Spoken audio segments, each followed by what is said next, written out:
Good afternoon, guys, or good morning because you'll be watching this in the morning. I just want to do two quick videos on World War I to kind of review and also get the rest of your notes. So you guys remember that we talked about the alliances and all the impacts of the main causes of World War I as well as the immediate cause, which was the assassination of the Archduke Franz Ferdinand. So what ends up happening is that after Germany declares war, they're fighting on two fronts because they have to fight Russia as well as France here, and here's Germany.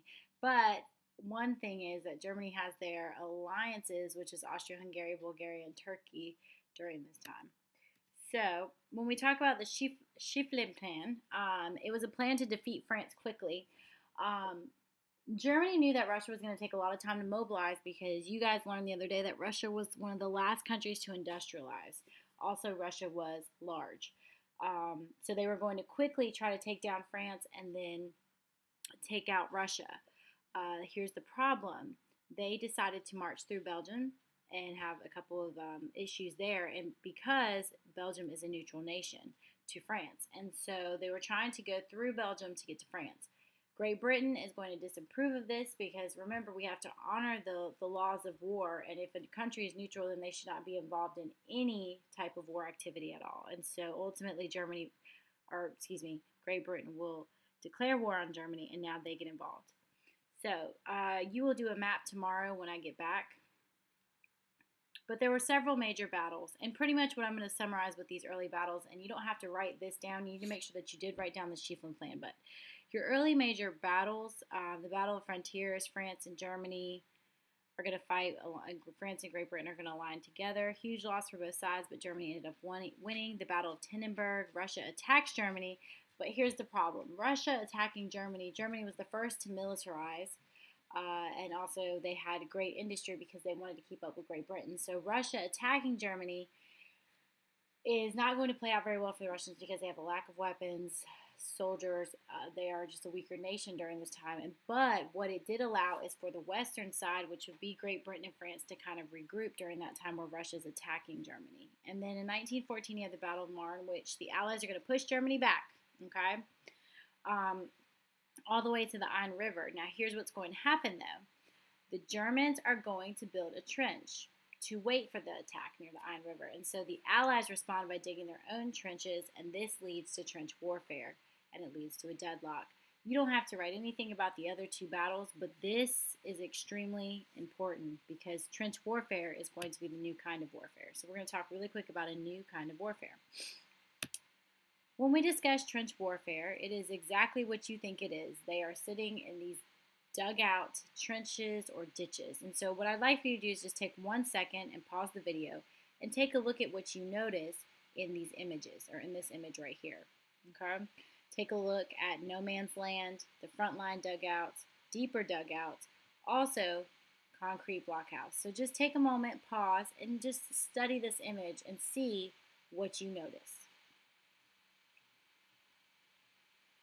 This is an image of a trench. If you notice that there are soldiers in the trench, they are sleeping, some may possibly be dead. Trench warfare was not an easy place to be or to serve during the war. Trenches, the Germans had really excellent trenches, some with electricity and lighting and running water. The British and the French, unfortunately, did not have such well-built trenches because they did not think they were going to spend as much time in this war. But we know this war lasts for a long time, 4 years. So when we discuss trenches, German trenches look different than the British and the French. Trenches had standing water. They had poor sanitation. Where you had to go to the bathroom is where you went to the bathroom. If there was a rainstorm, then everywhere where everybody went to the bathroom was you're standing in it. There were lice, there were rats, all types of things like that. If you look here, it's another image. Right here, what do you notice here? There's some soldiers, shovels, as well as water standing in the trench, okay? You take a look. So the conditions, you need to definitely write this down, and your question should probably be, what were the conditions in trenches during World War I? Conditions, they had rain puddles, poor sanitation, lice, rats, and other creatures. Over-the-top orders. Over-the-top orders meant that you had to come out of the trench and try to fight inch by inch to gain more ground to get closer to the enemy. There were several factors out there. There were shells that were thrown that had chemicals inside of them to hurt your lungs. There was barbed wire to catch humans so that they could be shot by machine guns. And the dead during this time were left where they were. This is an image of trench foot. So someone who's standing in a trench for an extended period of time, their feet will rot, the skin will rot, their feet will become deformed. And as you can see, this man is leaning about ankle deep in trench water. Here you can see some explosives. These men are ducking. And there's barbed wire. And this is no man's land. This was once a forest in Flanders Field. So what you notice is that the shells and bombs dropping, the trenches being present here had completely destroyed this forest. And we also had tanks during this time. Now, trench warfare is going to also offer some new weapons because there's going to be a deadlock. One thing you have to understand is that these guys getting in trenches is not a good thing because nobody's making any ground and no one's becoming successful. It's a deadlock, so it's a stalemate. So here are several new weapons. So your question would probably be, what new weapons were created during World War I? Poison gas, mustard gas, gas mask, machine guns, tanks, and aircrafts. Aircrafts during this time look very different than the aircrafts that we fly in currently today, but they were used to spy and drop bombs. So if you look here, what are they wearing in this picture? They're wearing gas masks. Shell, machine gun, and gas mask because sometimes people would throw mustard gas or shells with mustard gas in the trench to try to kill the machine gunners. Why would you want the machine gunners killed immediately? Jot that down in your notes. Please explain to me why machine gunners would probably be the ones that you would want to kill first. Then you have a tank. And then an aircraft. So, as you see, this aircraft here is not, it does not look the same as our modern aircrafts.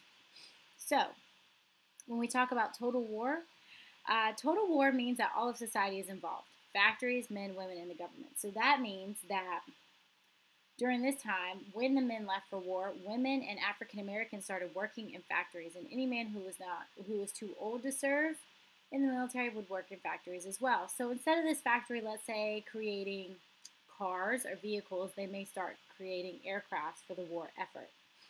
These women are working in a machine factory, probably building bullets or some type of weapon to help assist with the war effort. And then you have nurses here women join the medical field to help nurse men back to health or to heal them when they were injured in war.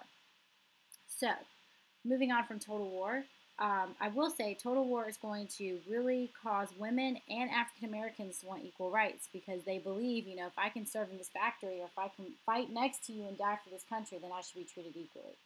And women, when they get to leave the house and work, they feel a sense of independence and say, I'm just as equal to my husband, I should have the right to vote. The last thing I'm going to talk to you about is propaganda. Propaganda is when you're trying to influence the way people think.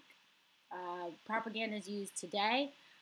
But it was definitely used in World War I to help people support the war effort, try to convince people that they should support the war, whichever side they were on, whether they were German, French, American, British, and encourage them to fight or support the war effort. So you're going to look at some propaganda today after this video is over. Okay? So, one thing that I've talked to you about is the Battle of Verdun. Germany is going to get extremely aggressive during this war, and so they want to kill as many French people as possible, and so they go after Verdun, which is a fortress. There are 400,000 casualties in 3 months, and it pretty much ends in a stalemate. The Battle of Somme, same thing, there's not really a breakthrough, and then the Battle of Ypres in 1916 is the same. So the last few things I'm going to talk to you about is how were the Ottomans involved in World War I.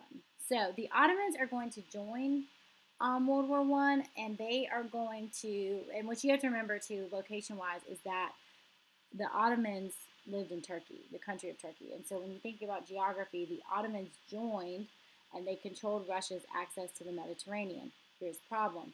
Russia and the Ottomans are not fighting on the same side. So Russia is aligned with France and Great Britain, whereas the Ottomans are fighting with Germany. So they want to control the Russians' access to the Mediterranean Sea. And one thing that they're going to do is they're going to commit the Armenian genocide. On here it says massacre, but we call it a genocide. The Ottomans, the Armenians were a Middle Eastern group of people that lived in under the Ottoman Empire during this time. And they believed, the Ottomans believed that the Armenians were going to help the Russians, and so they started to commit a genocide against them. They deliberately destroyed, killed, raped, murdered people that were Armenian during this time. And so when we talk about this genocide, and you're going to watch a video after you get done with your notes that talk about the Armenian genocide, it's very shocking, some of the behaviors that occurred, and how even today that Turkey will not always acknowledge it as a genocide. This is your first World War I video. Please feel free to pause and go back and fix. Just make sure that you've created your own question stems and you've written down the information that I told you to write down.